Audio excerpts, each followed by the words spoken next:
Бүгін Ош шаарындагы Райымбеков 22 көчөсүндө жашаган көп кабаттуу үйдүн тургундары нааразычылыкка чыгышты. Анткени мечиттин артындагы 6 метрлик жер жолго чейин чыгып кетет. Бул болсо жеке менчик тараптарга өткөрүлүп кеткен дүкөн салуу максатында. Ал эми дүкөн салына турган болсо, анда автомашиналар өтүү үчүн 2 гана метрдей жер калат деп тургундар нааразы болушууда.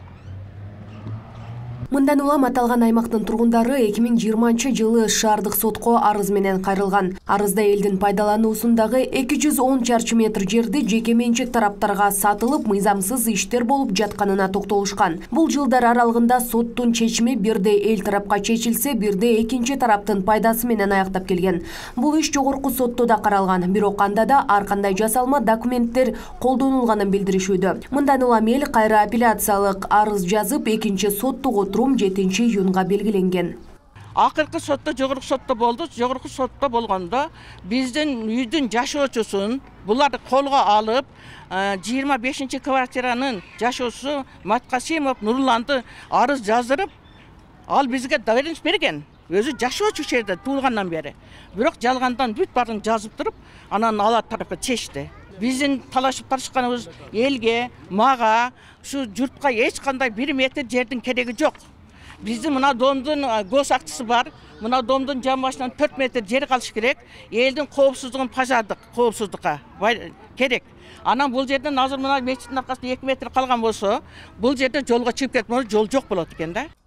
Аль-Бухари мечитинин артына жанаша дүкөн салууну көздөп жаткан жарандын аты Жакуткан Абдыжапарова экени белгилүү болду. Бирок ал жаран боюнча иш жерден маалымат ала алышкан эместигин тургундар билдиришет. Ошондой эле алар жалпы пайдалануудагы муниципалдык жер мыйзам боюнча жеке менчикке сатылбай турганын белгилешти. Мындан улам мыйзамдуулук жагын таба албай убара тартып келишет.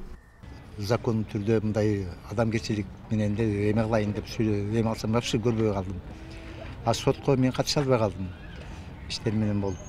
Бул киши кандай киши, эмне себептен бул киши ушундай кылып туруп, ушунчалык эле эмеси көп болсо башка жактан эле бир мындай жакшыраак эле бир эмени сатып албайбы? Ошон үчүн суранабыз, жалпы жашоочулардын атынан ушуну сотто карап, оң жагына чечип, мурда кандай болсо ошол бойдон калыбына келтирип, ошол 2006 жылгы чыккан шаардын мэриясынын токтомун жокко чыгарып берүүсүн суранабыз. Айтылып жаткан жер 2007 жылы ошол мезгилдеги Жумадыл Исаков мэр болуп турган чакта 17 январдагы токтомдун негизинде 48 000 сомго сатылган. Анда дүкөн жана кампа куруу үчүн түздөн-түз сатуу жолу менен жеке менчикке берилсин деген жазууну көрсөк болот. Бирок архитектура башкармалыгы 2006 жылы ижарага гана берилсин деген токтомду кармап, жогорудагы токтом боюнча маалыматы жок экендигин айтат. 2006 жылы убактылуу берилген, 2007 жылы кайрадан эле ошол эле жаранга, айтылып жаткан жаранга жерди түздөн-түз сатуу жолу менен деп туруп, кайрадан башка токтом кабыл алынып атат. Ошол токтом негизинде жеке менчикке берилип кетти. Ал эми ал токтом кийин 1 жылдан кийин чыккан токтомдун мен негизинде берилген, кандай тартиптер менен берилген, ал жерде комиссияда атайын протоколдук чечимдерди кабыл алат. Ошол протоколдук чечимдеги комиссиянын эмесинде мыйзамдуу же мыйзамсыз экенин тактап иликтеш керек.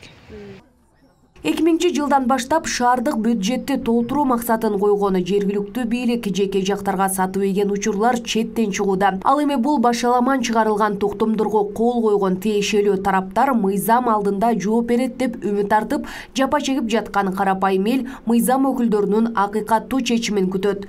Жалпы колдонуудагы жерди көп кабаттуу үйдүн тургундары коопсуздук үчүн гана талашып келет. Алардын жеке кызыкчылыгы да жок экендигин маалымдашты. Ал эми дүкөн салууну көздөп жаткан тарап өз мыйзамдуулугун айтууну кааласа, микрофон сунууга даярбыз.